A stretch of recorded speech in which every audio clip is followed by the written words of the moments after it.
From the Clark Ford Studio in Oxford, Mississippi, MBW Digital proudly presents the Oxford Exxon Podcast. I'd say thanks for tuning in, but why am I going to give you a round of applause for something you're supposed to do, to be frank? And now, here are your hosts, Chase Parham. And broadcast school has really paid off. And Neal McCready. I deserve to be on TV.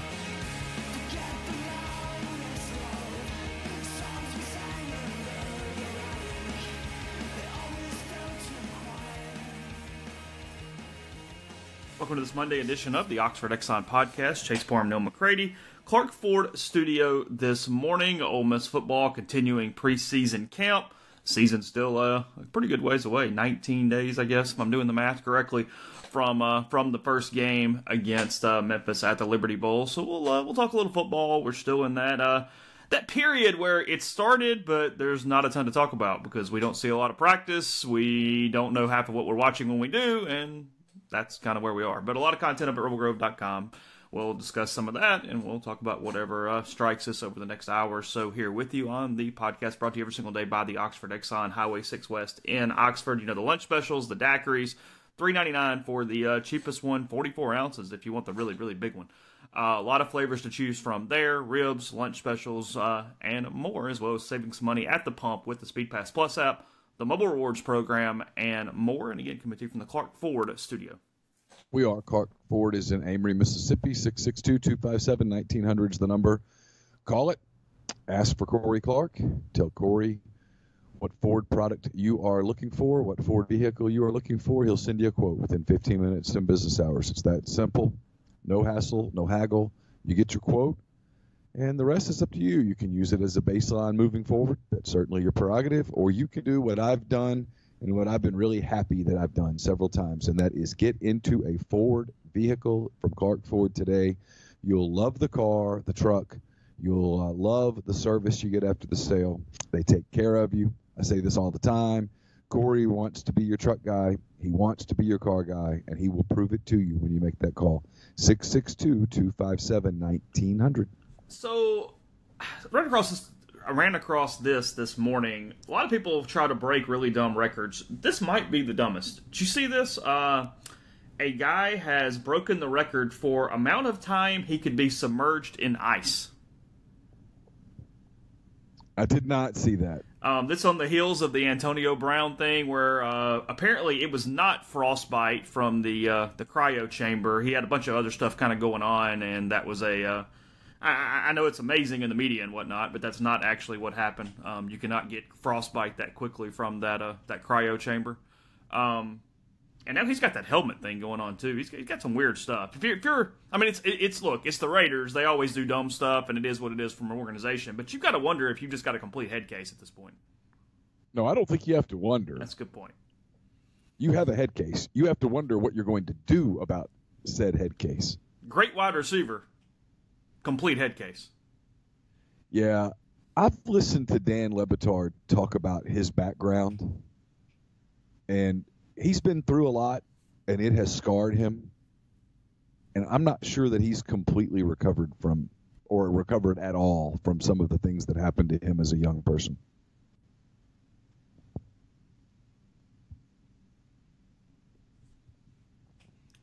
I'm not as aware of that as you are, but I don't want to go all into it because I want to make sure that I was right, but I'm pretty sure I'm right.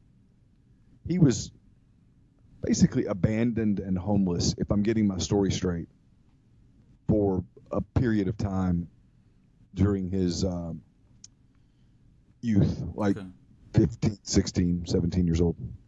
Not robots. We talk about it all the time with college players, but it's any player at any level. Humans. It's the single most misunderstood part of sports writing, and frankly, it's because I'm going to level with you here. You're going to be like, oh God, but I'm right. A lot of the people who cover sports are so into sports that they're not into people, and they write about it as if it is robotic. That's a good point. I really hadn't thought about it, but yeah, that's good. I have found that some of the best sports writers, and no, I'm not referring to myself. I've never once said that I'm in this category. I'm not. I wish I were, but I'm not. A lot of the very best sports writers, they like sports, but sports don't consume them.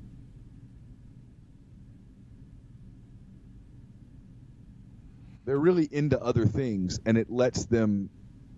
They like people. They're curious about people. They're curious people and stuff, and so they're able to write. Trent Rosecrans comes to mind. Now, Trent loves baseball, but baseball's not his whole world by any stretch of the imagination. And it has allowed him to build relationships within that Reds organization, specifically with Joey Votto and some people like that, that allows him to write stuff that, quite frankly, is compelling. That goes beyond, well, you're in a slump these last 2 weeks, or, boy, you're sure hot right now, huh? Instead, it's a lot more about what makes people tick. And I think it gets lost in it's one of the reasons I love Le Batard's show. I know everybody goes, it's not about sports, and that might be why I love it so much. And I love it. I think the show is brilliant. There's an ability on his part sometimes, especially on stories like this, to say, hey, it's easy to beat this guy up and say he's crazy and to say he's whatever. But if you're growing up in Miami with no money, no structure, no nothing, that's the kind of thing that could scar a person. He's a great football player. He can run, he can jump. I always thought one of the real interesting things, kind of making it Ole Miss-centric for a minute, I always thought, and there was no way we could have done it because we just don't have the time or the resources, really. I always thought Robert Kimdichi's background, Denzel Kimdichi's background, was interesting. Now, they were loved, but their background was interesting. And it shaped them in interesting ways. And in different ways. Yeah. You know, it's we all have a unique experience that makes us who we are. I mean, it's why, you know, you and I are jumping around. Hell, it's Monday morning. It's August. It is what it is. If I ever taught a journalism class, and I doubt if I ever do, lesson one would be go find someone on campus, anyone, and write their story. Write a story about them. I don't care how many words. Come back, and we'll talk about the story. Everybody has a story. You could walk up to any person, and if you're a good enough journalist, if you're inquisitive enough, if you can report, you could walk up to a person and just start talking to them, and over a period of time, write something about their story. Everybody has a unique story. There's a reason everybody is who he or she is. And, there's a lot of sports writing that just fails in that. And at the college level, it's almost impossible because we don't get that level of access. That's why the athletics stuff that they do in pro sports is so good. So good. And their stuff in college is kind of rote. It's kind of normal. Yeah, you can see a huge difference there. And we talk about the whole time. I mean, from a pro level, it's fantastic, but we just didn't. We knew there was never any way for them to get the level of access to duplicate that at the college level. It just is what it is. I'll use Rosecrans as an example. Sahadev Sharma as an example. He covers the Cubs. They're not under pressure to write a game story. Nobody reads those damn things anyway. They're not under pressure to do a daily notebook. So he might take 4 or 5 days and delve in. For example, Sharma did something last week about the Cubs' struggles with pitches at the top of the strike zone and how everybody's pitching them the same way, and perhaps their flaw was that they went out and got too many of the same kind of player. And it was really interesting. He was able to get in depth and talk to a lot of people about it and get different perspectives. some of the stuff that, like I've said, this Aristides Aquino for the Reds, who just is a machine. His nickname's the Destroyer. He's already got 7 home runs. I think he hit 400 home runs against the Cubs over the weekend. He did a big, long story about who this kid is and where he's from, and it's fascinating stuff. And we just don't get that level of access. The schools don't want us to have it. Like today, we have a media opportunity. We're going to get Matt Luke, and we're going to probably get 3 players. We're all going to get them in this group setting. It's going to be 3 to 5 minutes per person, basically. Everybody working on basically different stuff. Frankly, it's not very conducive to good journalism. And I think the people at Ole Miss would disagree with me, and at other schools, I don't think they want good journalism. And I don't know why. I would want my fan base, if I'm the University of Minnesota, let's get it out of the Ole Miss part of it, I would want my fan base to get to know my players on a more personal level, because it makes them more tied to them, and it makes abandoning them, if you will, more difficult. Especially if my team is not going to be anything other than a national title contender. Yeah. Where you need that human interest, that extra element, that heartstring, if you will, a little bit. It's huge. And no, it's not overly conducive to that at all. And I mean, kind of taking it full circle with the Athletic and this conversation and the whole conversation in general, Ole Miss is still on the plus side from a media availability standpoint. Hell, a lot more schools are even more closed off, where you just have no shot. Was it Alabama where you don't get the coordinators the entire season? I think. You get 1 day. You get 1 day. Yeah, Jay and I were talking about this. He goes, before we taped Greatest Pod in the South on Friday afternoon, because I texted him at one point and I said, hey, give me 10 more minutes. I'm finishing my work. And he's like, yeah, it's cool. And so when we got started, I said, yeah, we had practice today, blah, blah, blah.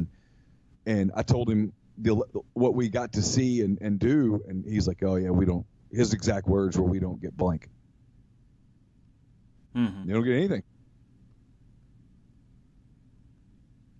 No. Anyway, coverage will grow for whatever does happen today. I saw someone in our network did an entire analysis of a scrimmage that he had no access to, based it on the pictures that the university released. On the pictures? The pictures. That was new. I haven't seen that before. Yeah, I'd never seen that before either. I thought it was... Took a photo gallery and turned it into analysis. Yeah, the university gave the media who cover the team a handful of photos. Sure, okay. So he took those photos and turned them into a analysis of this must be what happened. What conference? I thought that was a bit of a reach. What conference? SEC. Okay. Just curious where to look in a minute. That's all I'm asking. Western. Do what? Western Division. Western Division. Title contender. I could already start guessing before you got going. I had some ideas. But another topic for another day there. Starts with an A and ends in Bama. Yeah, I got you. Like I said, you didn't even have to give me that. Once you started talking, I went, I got this one. Okay. Yeah. Anyway. And you know what? If anybody heard this in the network, they'd come at me and go, why are you criticizing? And it would not be, why is this happening? It would be, you shouldn't criticize. And I would say, that's terrible journalism. It's gratuitous at best, irresponsible at just inexcusable at worst. Can you imagine? We had Ole Miss scrimmaged on Saturday. We had no access to it. Can you imagine if I'd gone in? I don't know whether Josh McCoy put pictures up or not. I haven't gone in to look. Very talented photographer who works for Ole Miss. You've all seen his work. He's Ole Miss Picks on Twitter. He's exceptional. He's exceptional at what he does. He's great at what he does. So let's say Josh emailed us 8 pictures from Saturday's scrimmage. Number one, I'm probably not going to use them. Not for any reason. No big deal. Just hey, I had no access to that, I'm going to leave it alone.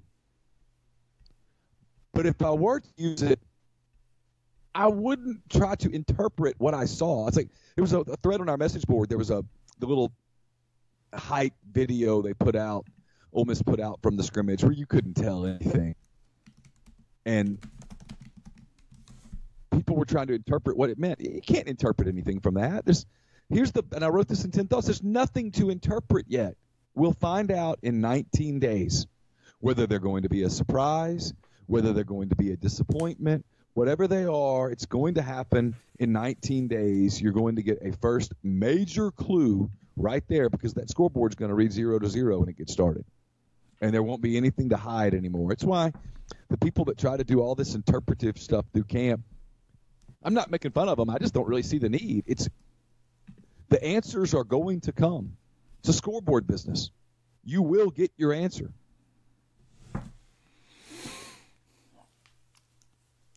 Well, and look, everybody's positive, and maybe there's 1,000 reasons to be positive.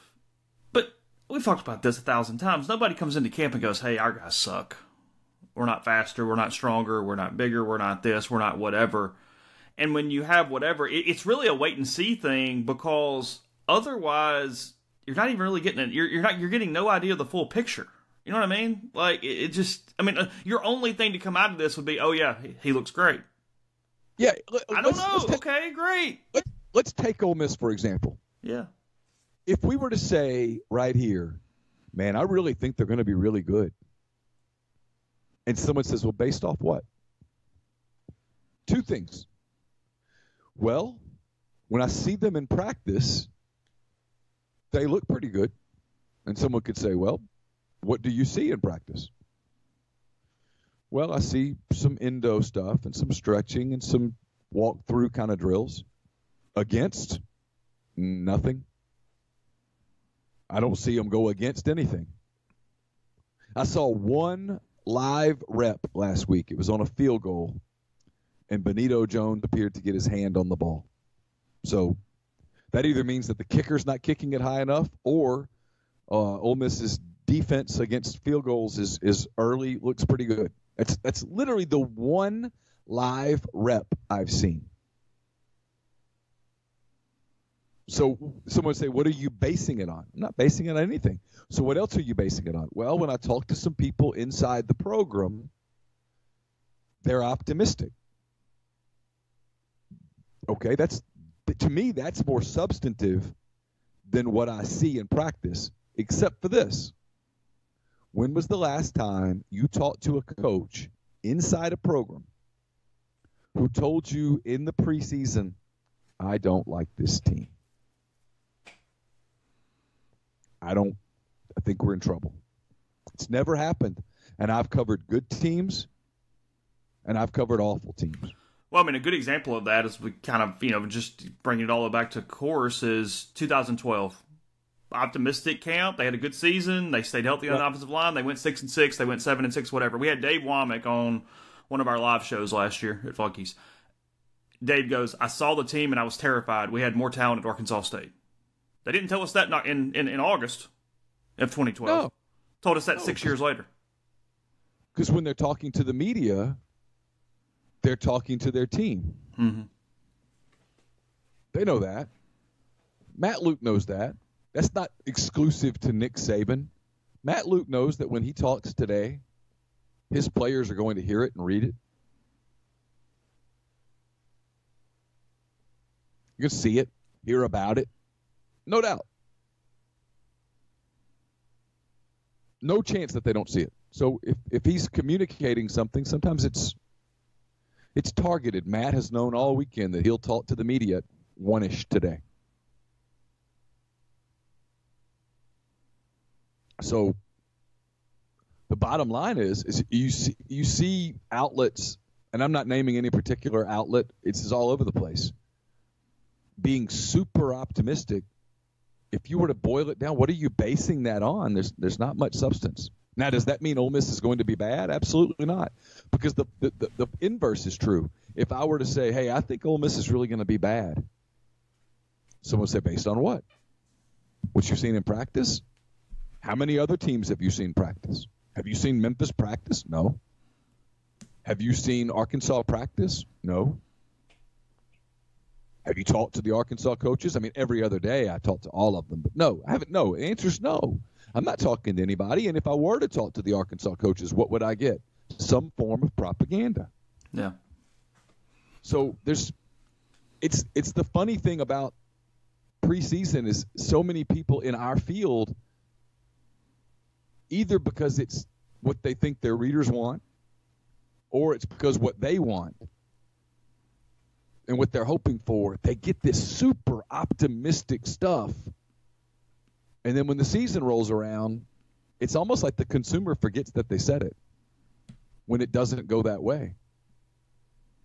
Because the consumer, in many cases, especially in today's media, is indeed getting exactly what he or she wants, which is pour that Kool-Aid just as thick as you can right into my veins, and we'll figure out the rest later. I don't know what Ole Miss is going to be. It's going to be fascinating. We've said this a few times.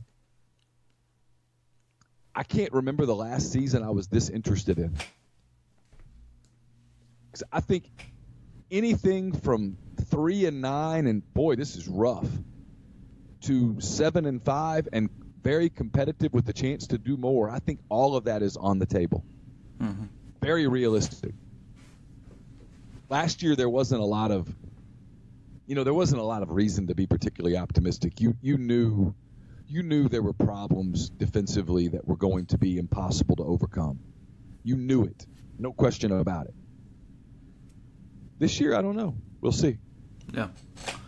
Podcast brought to you in part by G&M Pharmacy. They're on South Lamar and Oxford. 662-236-2222 is the phone number. You can transfer your medications over just by making a call. They'll take care of the rest. And when you get them on the line, you can ask them about the sildenafil that they have. They get you ready in about 15 minutes. It's cheaper. It's a brand alternative to Viagra and Cialis. You can take the pills and separate them into quarters or half. You don't need the entire pill. And there's a way to be discreet about it if that's necessary as well. You just go to gandmpharmacy.com, click product request to request a prescription right there online. But for any of your pharmaceutical needs, again, 662-236-2222. We'd like to welcome our newest sponsor to the podcast, Home 2 Suites by Hilton Oxford, located at the intersection of South Lamar and Belt Boulevard. As the newest Hilton property in Oxford, this all-suite hotel is proud to be locally owned and operated by Ole Miss alumni. Home 2 Suites is only 1.5 miles from the Grove, offers complimentary shuttle service on game weekends. Rooms are still available for all home games, and Home 2 Suites is the perfect hotel for Rebel fans. Every room comes with a full-size refrigerator, freezer, dishwasher, microwave, all the basic kitchen supplies you might need to whip up your favorite tailgate foods. There's a pull-out sofa in each room offering an extra bed or space to sit and relax. Guests get complimentary breakfast each morning. There's free Wi-Fi throughout the hotel, washer and dryer, 2 outdoor patio areas. It's even pet-friendly, has a designated pet pit stop area. Extended stay rates are available. Hilton Honors points can be earned and redeemed for bookings. For more information or to book a room, call 662-238-3400 or visit their website, home2oxford.home2suitesbyhilton.com. You can follow them on Instagram and Facebook to see exclusive offers and pictures of the property. Home 2 Suites by Hilton Oxford. We are your home too. We're also brought to you by Dead Soxy. Go to deadsoxy.com. Enter the promo code Rebel Grove at checkout. Get 30% off all orders, including sale items and including the no-shows, which come really in handy this time of year. It's about 1,000 degrees outside. You really want to experience the difference a quality sock makes. Dead Soxy is that quality sock. It's a fantastic product. You'll love it. The no-shows are the same quality that you've already come to love and enjoy with their traditional dress socks, and they come with a no-slip guarantee. So go to deadsoxy.com, check out the no-show collection, and remember to enter promo code Rebel Grove at checkout for 30% off all orders. Don't want to miss 1 minute of the action at the Vault this season as Ole Miss football arrives next month. It won't be long now. Reserve your season tickets with the new 2019 season ticket pricing. Ticket pricing for just $299. For more information, visit OleMissTix.com. That's OleMissTix.com. And we're brought to you by Pinnacle Trust.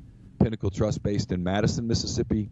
They have clients in more than 20 states. What they do is they provide detailed, specialized investment management, financial planning, retirement planning for individuals and businesses, and much more. There's a lot of stuff out there about possible recessions, what happens with tariffs and trades and all of that.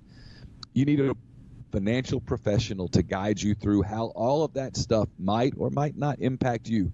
That's Pinnacle Trust. They treat investing like a commodity. They make decisions using objective information and research, not emotions. Another thing that they do is they have the Pinnacle Trust 401k advisory services. If you're running a business and your employee retirement plan is not performing up to your standards, get in touch with them. They will give you a complimentary benchmarking and analysis of your current 401k plan. Mention that you heard about Pinnacle Trust on the Oxford Exxon podcast. You'll get 10% off your first year's fee. Podcast is also brought to you by Visit Oxford. Visit oxfordms.com/events to see everything going on locally, as well as to find information just whenever you are traveling back to town between stay and eat, things to do and see. You get a full list of all those different things, including what's coming up. You've got on August 16th, Music and Movies in the Park. That's at Event Park from 7 to 9. And then still a little ways away before things really kick back up. Students getting in about a week and a half or so. And then with football season around the corner, the Mississippi Music and Arts Festival begins August 24th, as well as many other things around that time as well. So again, to find out more, just go on over to the website. Again, visit oxfordms.com/events. So the thing that I started the show with, we never really got around to it, which is fine. It's Monday morning. It's a podcast. Do whatever we want.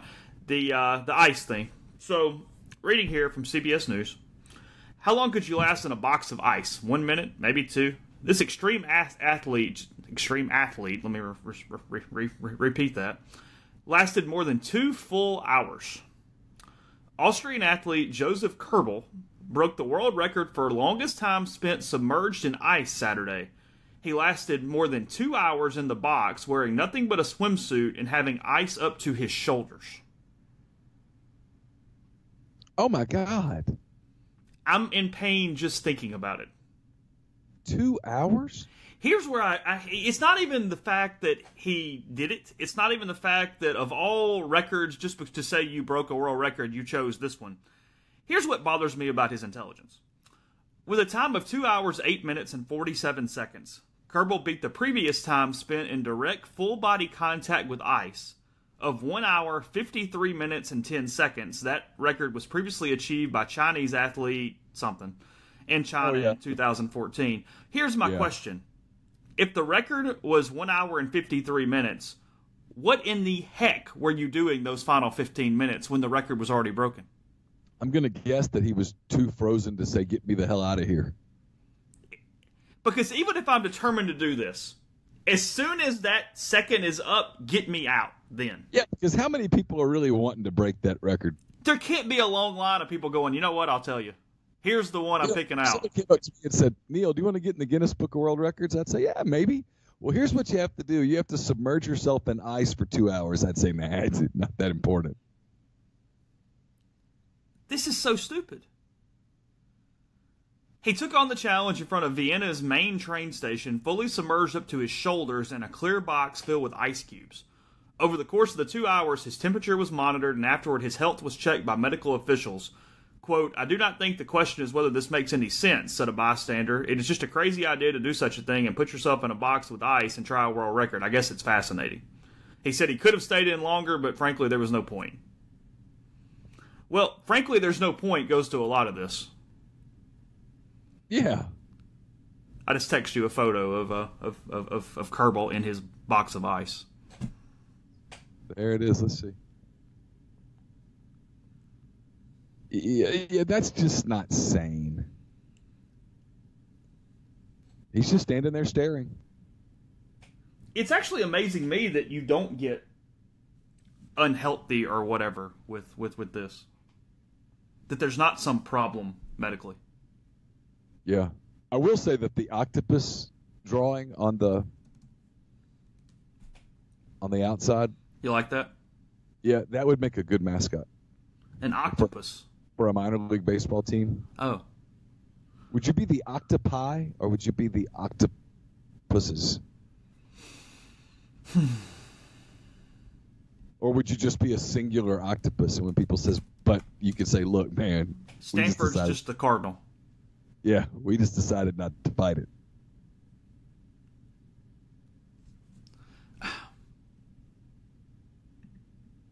I don't know. Be a good mascot, though. But octopuses is fine, right? I don't know.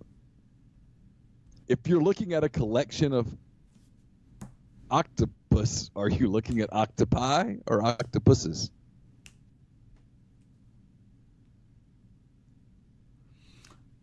Reading here from Scrabble, I'll take their word for it.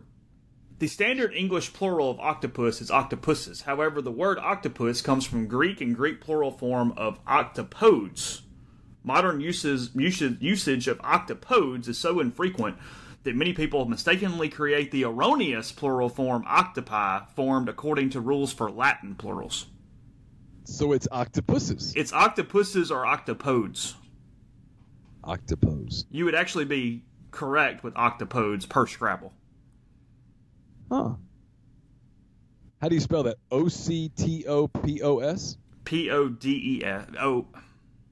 O-C-T-O-P-O-D-E-S. Oh, octopodes. Yeah, podes. Gotcha. That's fascinating. You like that? Yeah. Okay. Would you rather be the octopodes or the octopuses? The octopodes. Yeah, the other word would be too easy for people to kind of play with. Yeah, thanks. I mean, if you were the octopi and you're a minor league baseball team, wouldn't you be like literally like an octopus coming out of the middle of like a lattice apple pie? Oh, that would be awesome. Wouldn't that be the way to do it? I think so, but octopodes, that's kind of cool. You like the octopodes? Yeah. I don't know that most people would know what you were. But wouldn't that be part of the fun? It's an octopode. No, that's plural for octopus. A collection of octopodes. But you'd have a singular octopus as your mascot. Oh, right. You could it'd be great.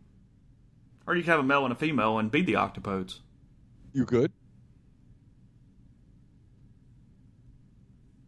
The things we ponder. Like what Florida and Arkansas and them do. They've got a male mascot and a female mascot. And sometimes they have a little baby mascot. Everybody's good. Everybody's represented. Here's a little, people like gambling, people like baseball. Go ahead. What's that? I was going to read something else. You got something else? I was just going to say you could have a mascot that identifies as something else. No, quit. Nope. Nope. Not today. So how's the weather? Yeah, nope. It's going to rain Tuesday, right? All right, good. Let's talk about Fayetteville. The Baltimore Orioles, again, people like gambling, people like baseball, pulled off one of the biggest MLB upsets in the past 15 years on Sunday. The Orioles, who were listed as plus 420 underdogs, meaning if you wanted to bet on the Astros, you had to put up $420 to win 100. At some U.S. sports books, knocked off Justin Verlander and the Houston Astros 8-7. The Washington Nationals beat the Twins as plus 390 underdogs in 2007, according to sports betting database BetLab Sports, which has data back to the 2005 season. The Marlins topped Kershaw and the Dodgers as plus 320 last season. The Astros, consensus World Series favorites, were one of the largest single-game favorites ever. They closed at minus 460 at Caesars, but could be found as high as 550 at Stations Casino Sportsbook books in Nevada. Houston's a ninth favorite of minus 400 or greater since 2005, and only the second to lose, joining the 2007 Twins. The Dodgers were minus 485 against the Braves in 2016. The high price on the Astros money line scared away many bettors at Caesars, where 89% of the tickets and 97% of the money was on the Orioles. Station Casino Sportsbook Director Chuck Esposito told ESPN his shop took minimal straight bets on the Astros-Orioles game, but added that Houston was a popular pick on parlay bets. Bettors often bet big favorites like the Astros by parlaying them with other teams to reduce the price. Trailing 7-5 in the bottom of the ninth, Baltimore rallied for 3 runs, capped by Rio Ruiz's 2-run homer with 2 outs to give the Orioles the victory. The interesting part of that is that in no world should you bet on a baseball team at 400 plus. You always take the underdog. Period. Absolutely. It's one baseball game. In August, in the dog days of August, between a team that I know it was somewhat pitcher reliant. Verlander was a lot of the reason for the line, but still. Yeah, but it's August, and this is when pitchers kind of get a little dead arm. I mean, look around right now. You see pitchers, their velocities drop just a little. It's hot. Been a long year.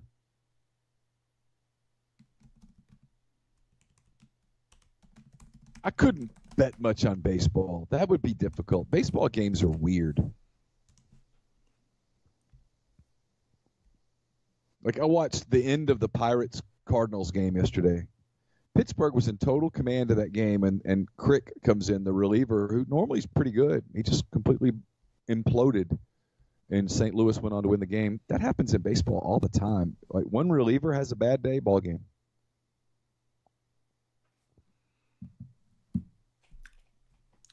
The parlay thing makes a lot of sense. Yeah. I get that. And now it does also shows just how bad the Orioles suck. Yeah, well, they're really bad, and they have a lot of issues inside their team. I mean, the other day, manager and all that stuff. Yeah.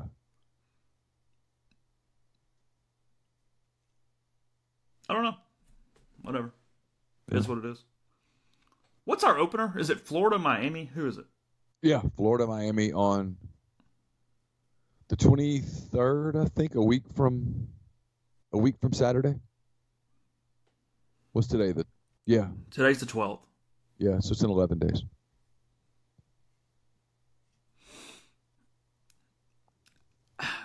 Florida, you're selling all your stock now, aren't you? Oh, yeah. Yeah. You're done? Yeah. Is it stock on Mullen in general, or is it just this team? It's Mullen. Right now, I'm selling my Dan Mullen stock. His program's out of control.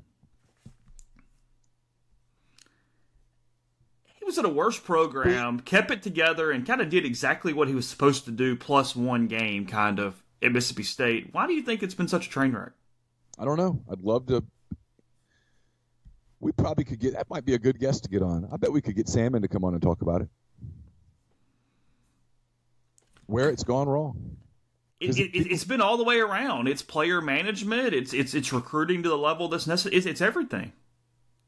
It just feels like chaos. And I'm not big on chaos. I'm big on, especially with the football program, nice and stable. Nice and stable. Not chaotic. Chaos with all the swings up and down and everything being unpredictable. Nope, doesn't work. I'm selling that stock. I was reading a thing, or I said was not reading it. I saw a thing this morning where it was talking about, forget, speaking of stability, Cleveland Browns, forget playoffs, Super Bowl, whatever. The biggest thing they have going for them now is simply they're stable. For the first time in so long, the Browns are simply a stable franchise. Now, look, it can go off the rails quick with some of that roster. But at the moment, they've at least turned it around to be a normal franchise, which is not something Cleveland's had in decades. No, it's why people bet on the Saints, right? You know what you're going to get. You're getting Sean Payton. You're getting Drew Brees. You're getting Kamara. You're getting... Not a lot of crap around that franchise at all. Everything's just kind of steady. You know that defensively they're not going to be world beaters. They're going to try to create turnovers and stuff. That's kind of who they are. That's what you're going to get. People bet on the Patriots. Why? Well, they're very stable. Kind of know what you're going to... You sort of know what you're buying. We talked about... You don't ever buy the Patriots and say, I wonder what this is going to be like. You kind of have a clue.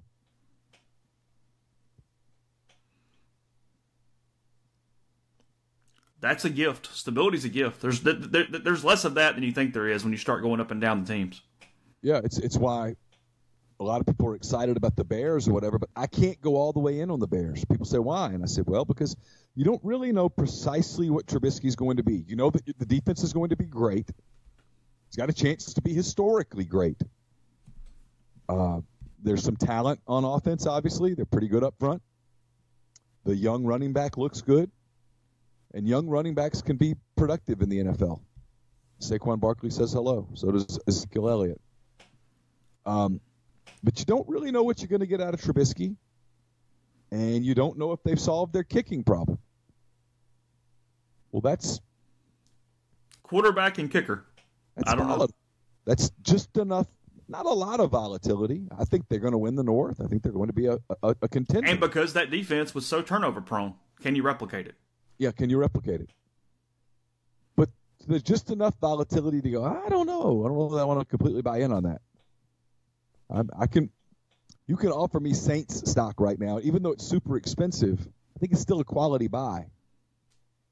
Patriots stock, same thing. Real expensive, but probably going to get a really good product. Yeah, you're not worried about Amazon falling off the cliff tomorrow. No. You want a little bit of this? Sure. Yeah, why not? Let's see what happens. Yeah, so it's,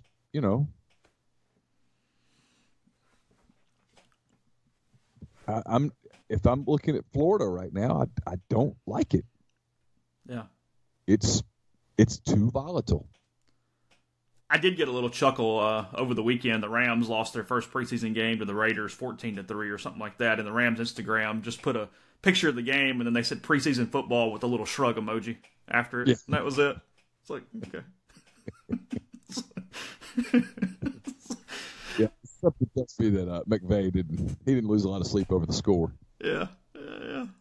Oh gosh. We talked about it on Thursday. What kind of stock do you? Hang on a second. Let's do it a second. We might actually get caught up on this for a second, and I don't want to get crazy off schedule as I'm kind of looking at the clock. So before we do that, I'll tell you about Community Mortgage, Oxford, Memphis, Soto County, and Chattanooga. Underwriting and processing is done in Memphis, so you're getting local underwriting understands your market, a leader in condo financing, the float down option, and with rates as low as they've been in about 2 years. If you refinanced during that period of time, probably time to talk to Jason again. 662-234-2704 or JLOWE@communitymtg.com. Tell you another stock I'd buy. I'd buy Blue Delta Jeans stock if it were available. Get a great product. It's one of those products that when you put it on, you think, I'm never going to wear another pair of jeans in my life other than these. You don't have to take my word for it. In fact, you can, on Friday, September the 6th, Blue Delta Jeans is hosting a whole hog roast out at Wonderbird Spirits in Taylor, Mississippi. Really cool spot, really beautiful spot. It'll be a real fun party. It starts at 6 o'clock. You're invited to attend since you listen to this here Potato Log podcast. It's Cash Bar. Starts at 6 o'clock. They'll have all of their line out, their summer line. I'm sure some of the fall line as well will be out there. So you can look at the different things that Blue Delta offers. You can get fitted for a pair of your own jeans. You can go ahead and get a pair ordered. You'll love them.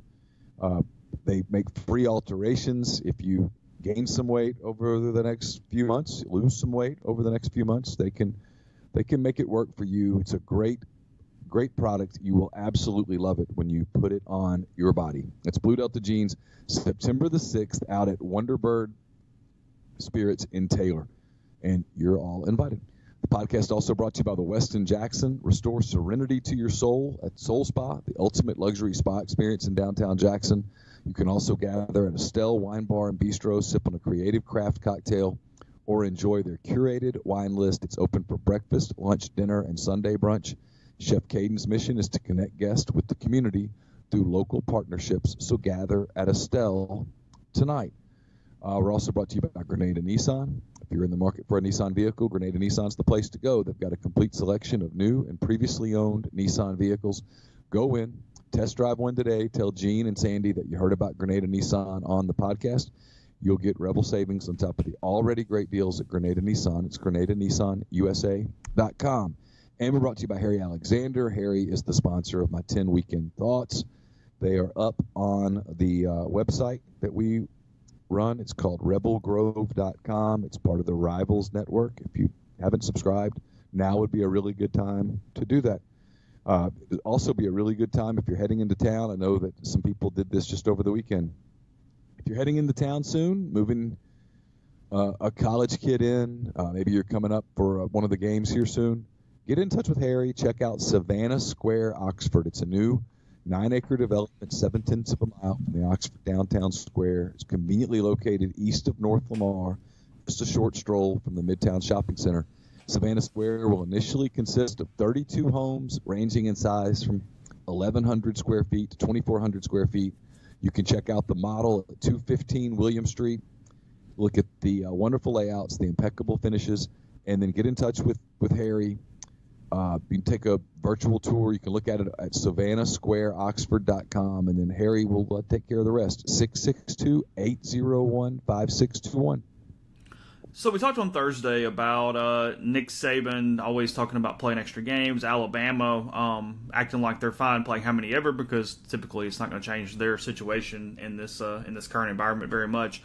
On Friday, he's talking to ESPN, and he says, I've always said let's play all Power 5 games. I was in the NFL when we played all the games against NFL teams, but let's play at least 10 Power 5 games. It would be better for the players, better for the fans, and I think you wouldn't have to worry that if you lost a game, you wouldn't have as much chance to still be in the playoff. They talk about strength of schedule now, but how do you really evaluate that? Let's see. We have to have a good show if we want people to come, talking about attendance. And he says basically he would like for there to be 9 conference games and then a Power 5 game or even the current setup as well as 2 Power 5 games. Good luck getting everyone else to agree to that. And frankly, my opinion, while I believe he's telling the truth for the most part, it's a little bit of grandstanding. It's a lot of grandstanding, although I do think he makes a valid point. Here's the thing. We talk about this all the time. You want people to come to your games. You want people to invest their time, their money, their physical and emotional energy and come to your games. Why do you do that if 3 of the 7 games that you play are cupcakes? It's one of the few sports. You talk about the Orioles and Astros. When Ole Miss, I'm going to pick on Ole Miss here because that's who we cover. When Ole Miss plays Southeastern Louisiana or when Ole Miss plays New Mexico State, there is no drama in that football game. You're coming out to watch a football game that has been predetermined.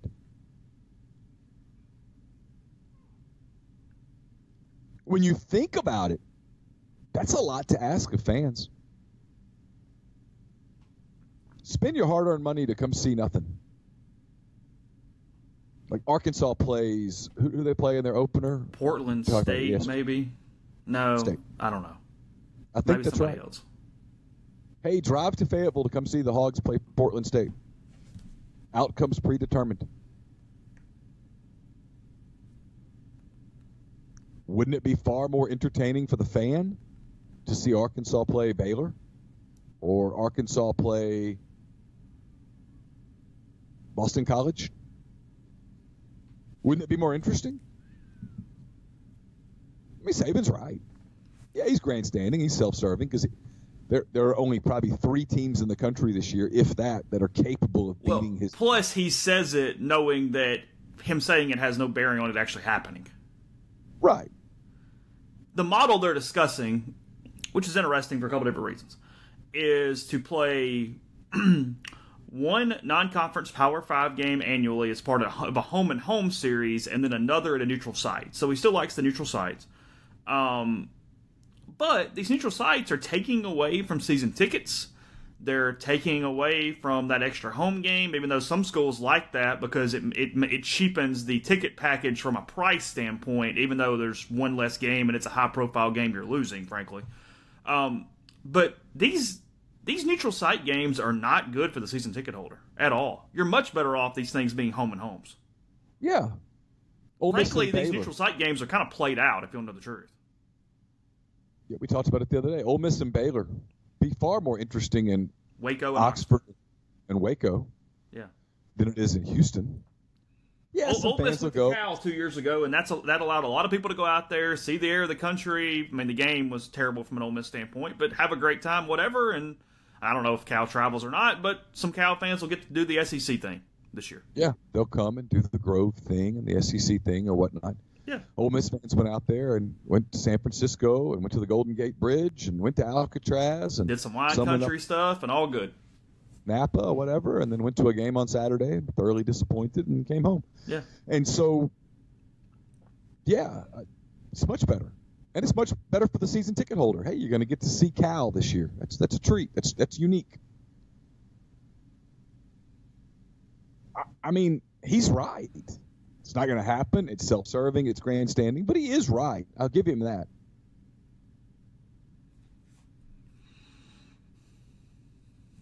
I don't have a problem with 9 conference games.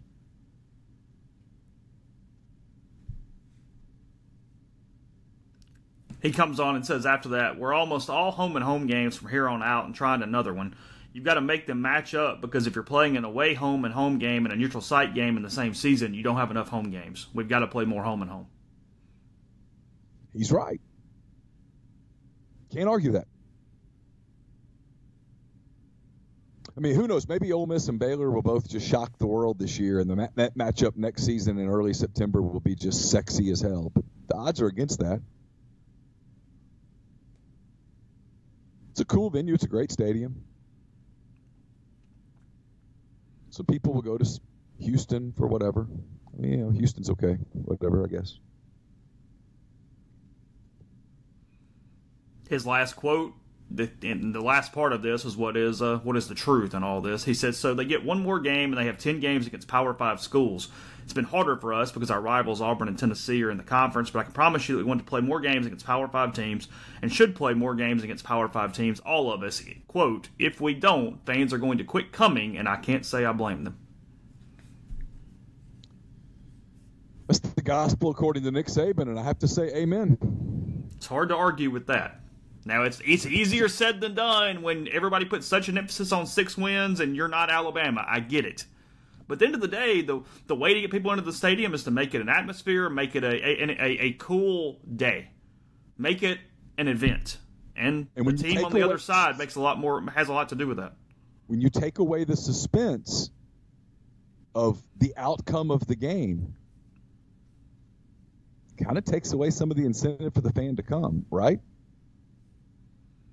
Well, yeah, everybody does their schedule, and I mean, you talk to anybody who goes to games, and they go, okay, I'm doing this one and this one. Hey, that's C-Law. We'll skip that one because we're going to come back for this one, and that's the way it works. Mm-hmm. Yeah. We're doing Arkansas, we're going to do Cal, so we'll skip Southeastern. Then we'll do this and that, and then, yeah, we'll skip New Mexico because that's whatever. But if instead of Southeastern Louisiana, it was Oklahoma State. Well, now we're in. And the point's proven. Yeah. And your point's proven where, yeah, but if you lose those games, now the fans are all pissed off. And you're not. Look, it wasn't too far away or too long ago that an SEC athletic director apologized for scheduling Oklahoma State. I seem to remember that. Yeah. And there are some people that in the past, including that AD, the plan was, hey, let's start every season 4-0. Yes. And if we go 2-6 in the league, we're going bowling. Not to a good bowl, but we're bowling. And at the end of the year, everybody's getting a trip, and yeah, they'll get a little annoyed that you played Central Arkansas and Portland State or whatever, but got some wins. If you go 4-4 in the league, and you're 8-4 instead of 7-5, you might be playing in a significantly better bowl. And like here, this is not fair to Arkansas because they had Michigan and Michigan pulled out. Yeah. So this is not fair. No. I'm acknowledging that straight up. However, in saying that, their schedule is horrid. If you're an Arkansas season ticket holder and you're going, hey, I'm picking my games. Okay, here's your home schedule. Portland State, Colorado State, San Jose State, and Western Kentucky are your non-conference games. Yeah, and you do have to include the what you just said. It is not fair because they had Michigan. They were playing Michigan in Fayetteville this year. But then in addition, here's your SEC games. This is kind of more even Saban's point. If you're a Fayetteville person and you don't usually go to the Little Rock game, okay? Okay. You get those 4 games I just mentioned, okay? Yeah. Otherwise, you get State and Auburn. That's it. Yeah, because they they're play playing A&M in Arlington, and they're playing Missouri in Little Rock. Yeah. So if you're a season ticket holder who lives in Springdale, you get Auburn. That's it. That's it. You get one game where you go, hey, I'm really pumped up, because they're not going to be pumped up to see Mississippi State. So what's the incentive to go when maybe you could say, hey, you know what? You know how, honey, we were talking about that big screen TV? Because maybe you're a big Cowboys fan too, or a Texans fan, or a whatever, Chiefs fan. Really wanted to get Sunday ticket, weren't sure.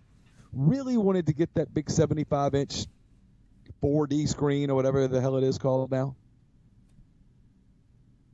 It starts becoming a much more interesting conversation. Because let's get the other part of this. This applies to Ole Miss. It applies to most everybody. You could drop your season tickets unless you're obsessed with priority points and stuff. You could drop your season tickets and you could still get a ticket from Ticketmaster, StubHub, SeatGeek. It's not going to be hard to get into a couple of those games. I dare say Arkansas San Jose State won't be a sellout. Ole Miss Vanderbilt won't be a sellout. Mississippi State, who's their home schedule? I bet you there are tickets available. Of course. Saban's right. It's not going to happen, but he's right. Anything more than 2 is complete overkill here and very Big Ten-ish. Do you know that Arkansas has 3 games that have a name? They have the boot game. The Battle for the Boot. Okay. They have the Missouri game has some sort of a thing. It does. What's it called? It's called the Battle Line Rivalry. Oh, yeah. They might have paid for that as much as Auburn paid for that logo change. And then I'm assuming that their game with Texas A&M has some sort of a... That is called the Southwest Classic. Southwest Classic. There are so many Texas kids at Arkansas that's a really big game. I already dread the phone call that, hey, Dad, can I go to Dallas that weekend?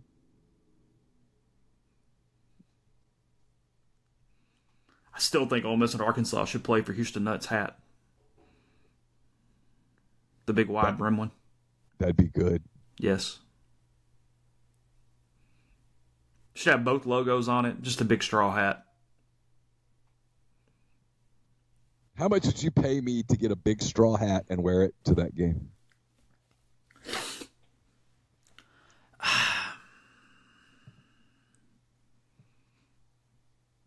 From start, with the exception of the national anthem. Okay, what's on the hat? Well, ideally, both logos. Which might be doable. Or a picture of Houston Nutt. That's what needs to be on there. I think we could raise some money for a charity, and I'd throw $100 on it. A hat just like the one Nutt wore here, and we somehow get a picture of Houston Nutt on the sash thing. What's it called? The color thing that's on it? The little band thing. I don't know. Whatever. Yeah, the band thing. What color? We can make the band thing white. Make it neutral. Yeah, I think we just start a little fun for it. Be fine. A picture of Houston Nutt. Yeah. Start to finish, you got to do whatever we do post-game in it. Yeah. Start to finish with the exception of the national anthem where I have to remove my hat. Yeah, sure. And I don't think it would block the view of anyone behind you. I don't think so. If it did, I'll just move to the back row. Okay. Yeah, we'll get on that. We'll figure that out. I don't know. It's fine. I like it. I'm all in. Raise some money for charity? Yeah, sure. Yeah. Find a charity. There's a few. Sure. Lots of worthy charities. Yeah. That's what I think. Ole Miss, Arkansas, they should play for something. Houston Nutt's hat. Yeah. Why not? Everybody's playing for something. Just, okay. I mean, everybody made a big deal out of it last year when Matt said they're going to have 12 bowl games. completely out of context of what he meant, but sure, whatever. Yes, totally. Yeah. Yeah. Since when does context matter? Whatever. Yeah. I mean, come on. Nobody cares about context. He said it. It's good. God. All right, I'll pitch that. We'll get that going. That's easy. Give me something to do today. Podcast brought to you in part by Master Cuts Lawn and Landscape. They offer custom playgrounds, pool decks, retaining walls, and any outdoor living space that you can dream up with paver patios, forestry mulching, and much more. The backyard that you want is easier than you think. Online at gomastercuts.com, or you get that same free quote at 662-607-7773. We're also brought to you by John Edwards of Regency Travel Incorporated in Memphis. John is a member of Virtuoso, and this week he's in Las Vegas for a week-long Virtuoso Travel Week convention. He is going to be meeting with people from different resorts, hotels, tour groups. He's going to be finding out. He's going to be with 3,500 travel advisors, 3,000 different travel partners. He's going to learn a lot about new resorts, hotels, tours, destinations, and special experiences that he's going to be able to pass along to you guys. A lot of you have already used John. This next week or two would be a really good time to get in touch with him. 901-494-3387 or regencytravel.net. Jay Edwards at regencytravel.net is his email address. Regencytravel.net is the website. Get in touch with him. Give him some parameters. Give him a budget. He's going to be able to give you options that you simply can't find on your own. Again, that's John Edwards, regencytravel.net. Podcast also brought to you by Oxford University Bank. OUB, locally owned and operated right here in Oxford. When you deposit money at OUB, that money and the vast majority of the bank's profits go right back into the Oxford community. OUB offers its customers the absolute best cash checking account. It's called Kasasa, and with Kasasa, OUB will pay customers 2.5% interest on their balances up to $50,000 and refund ATM fees nationwide. They also have a commercial checking account now paying 1% interest as long as you keep $10,000 in the account. It comes with fully interactive online banking. To learn more about OUB, just go to liveoxfordbankoxford.com or call 662-234-6668. OUB is FDIC insured. And we're brought to you by 7 South Tailgating. 7 South owned and operated by husband and wife duo Kyle and Jordan Thornton, both Ole Miss alums, Oxford locals. Which started as a way to pay for college, has become the greatest tailgating service provider at Ole Miss. The team at 7 South are rebels through and through. They take pride in the Grove and the impact their service has on protecting, preserving, and enriching the Ole Miss game day tailgating tradition. Call directly at 662-321-1682 or visit 7southtailgating.com. So, I don't want to spend a ton of time on this, but we've covered most everything. Well, is there anything? There's nothing else Ole Miss football related, right? Not that I can think of. Okay, fair enough. And there's lots of stuff at rebelgrove.com. Your 10 Thoughts is littered with football stuff, so go read that. This Jeffrey Epstein thing, if nothing else, it is completely ripe and perfect for internet consumption in 2019, right? Say it again? The Jeffrey Epstein thing. Oh, it's yes. It's completely ripe for 2019 Twitter and internet, right? Absolutely, because there's so much information, and then there's a lot of not information, and then let's face it, the feds and everybody are not exactly helping to shoot down the conspiracy theories. I mean, when he died, when we woke up, I guess it was Saturday morning, and I'm looking on Twitter, and it says breaking: Jeffrey Epstein found dead. I said, no way. No way. My initial reaction was, no way. He committed suicide. Then you find out, because I thought he was on suicide watch. Then you find out he wasn't on suicide watch. They took him off suicide watch after he had tried to commit suicide. And so I started thinking, well, I still don't believe it. I guess in theory, it could simply be a breakdown in whatever. Yeah, so there's two things that come to mind. And I'm hesitant to do this because I don't like painting with a broad brush. I don't think it's fair. But there aren't a lot of people that, a lot of the best and brightest don't grow up, and when you say, hey, what is it that you'd like to do with your life? They say, you know what I'd really like to do? I'd like to be a corrections officer on the overnight shift at a prison. I've never heard anybody say that. So I'm guessing that these are fallible people. Now, also, Epstein's worth a lot of money, was worth a lot of money. And I'm going to guess that the people that worked at that prison are not worth a lot of money. Not that they don't have valuable lives and valuable jobs. Money. Pure bank account money. I'm guessing they were vulnerable. Not saying anything happened, but you can't rule that out. You also can't completely rule out, unless somebody comes out with evidence to the contrary, you can't rule out that this is a person who, let's face it, had the goods on a lot of powerful people. And had indicated in recent days that he was thinking about singing.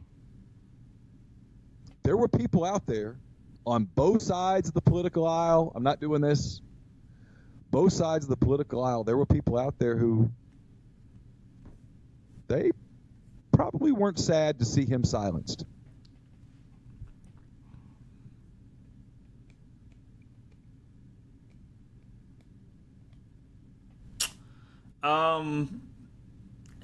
Yeah, I don't know what I think necessarily. Still hard to believe that it's completely above board, but who knows? I don't know. I know it's bad difficult. pod. I'm just kind of thinking, going, I'm typically not a, hey, look for zebras person when I hear horse beats or hoof beats. But it's quite the hell of a coincidence, put it that way. Yeah. Let's put it that way. It's kind of walk like a duck a little bit. So, seeing this with your Cubs, this came across Twitter this morning, coming from Cubs prospects Brian Smith on Twitter. Former Ole Miss reliever Wyatt Short has made it to Iowa with the Cubs. This Twitter account says, one of my favorites in the system. Short finished his Tennessee 2019 stint with these numbers: 49.2 innings pitched, 1.63 ERA, 54 strikeouts, 1 home run allowed. The 24-year-old left-hander has a 2.39 career ERA and will be in the mix for the Bigs next season. So Wyatt Short progressing through the Cubs system, it appears. Yeah, in fact, he was kind of listed as one of the non-untouchables. Oh, really? Yeah, they weren't going to move him. They have started to accumulate some arms in their system, particularly some bullpen arms. A couple of them have bailed them out here in the last few days because they have so many injuries in their bullpen. Underwood and Rowan Wick, and I know they're high on Short. He was around 93 with his fastball in Iowa yesterday. So anyway, just running across that a little bit. Practice access, or at least interview access, Monday, Wednesday, Friday this week. Is that correct? That is correct. Coverage at rebelgrove.com for that. As we said, we'll have that later today, but 10 thoughts, other stuff coming as well as we inch ever so slowly toward the season. So we'll talk to you tomorrow.